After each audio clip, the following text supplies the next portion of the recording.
There is a train that takes you to your soulmate. I know it sounds like something straight out of a dreamcore cliche, but believe me, it exists. It doesn't appear at ungodly hours on abandoned platforms as most people might think. However, instead, it silently hides itself in plain sight, blending in with its surroundings so perfectly that most people won't even realize something is amiss when they step inside its carriages. It will sometimes even act like a normal commuter train on a nondescript route, picking up and dropping off unsuspecting passengers like any other train. I recommend catching the train during these times, if only because you are allowed the time to reconsider and alight before the train reaches the last stop, should you choose to give up. At the end of the line, the conductor will make a round through the train, checking everyone's tickets and making sure there are no uninvited travelers hiding. If you have a valid ticket, you will be allowed to stay on board after the last station, thenceforth past the point of no return. On the subject of train tickets, I can't really tell you where or who you can buy them from because it is unique for each and every passenger.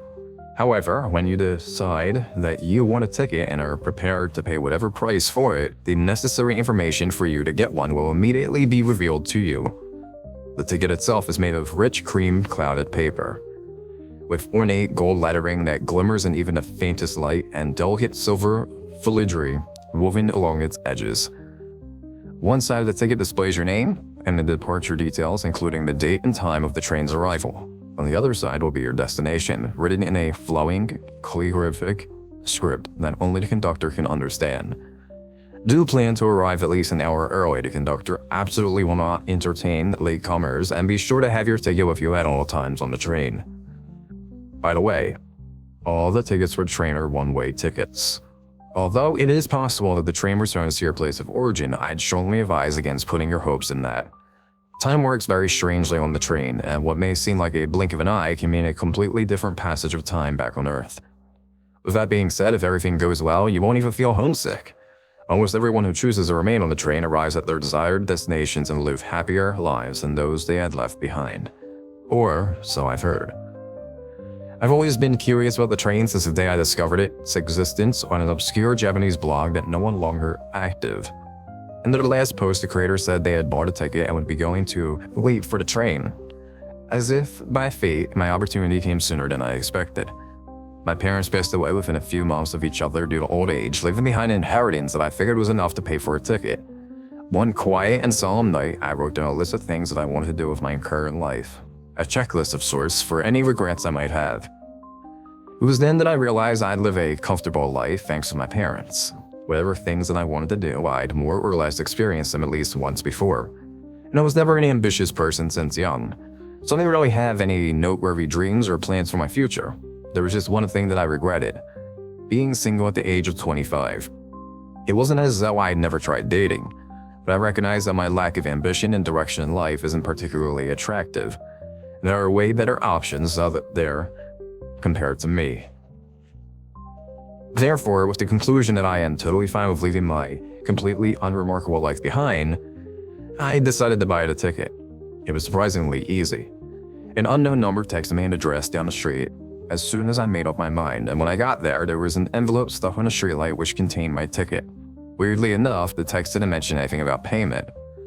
I pocketed the slip of paper and stuck the envelope back on the streetlight with $100 inside. That wasn't the only strange thing about my ticket. On one side was my name printed in shimmering gold ink, together with the departure details, as expected. But when I flipped it over, I was greeted with nothing. An empty space, framed only by a thin border of black. Could it be a mistake?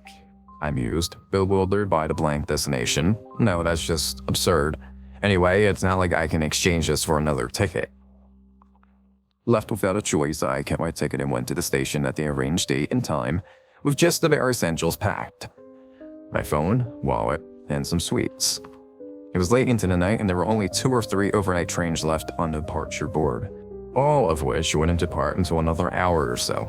Only one of the 4 windows in the ticket office was normally open, occupied by an extremely bored-looking booking clerk who didn't spare me a glance as I made my way onto the platform. Though I was expecting it, I was still a little taken back when the train pulled them to the platform just as the clock struck 9. From its appearance alone, it looked like just any other intercity train caked in London's grime and the countryside dirt. The orange door unlock signs came on, and then I hesitantly opened the door and stepped into the vestibule.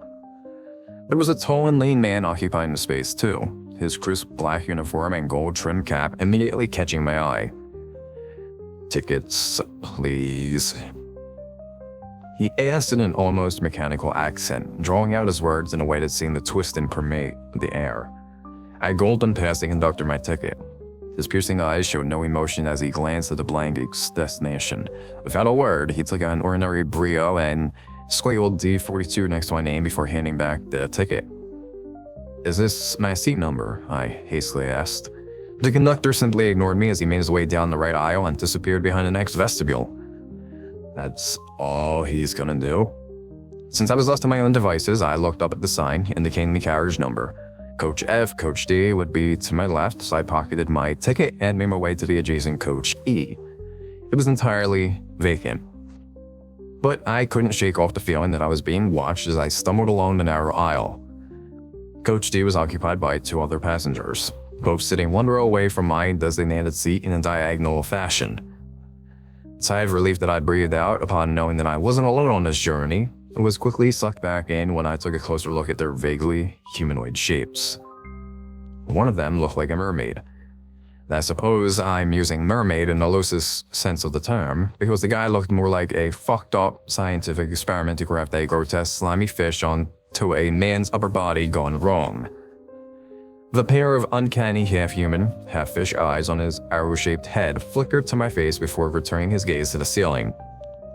The other passenger looked slightly more human, though I couldn't see their face thanks to the creepy plague doctor-like mask they wore.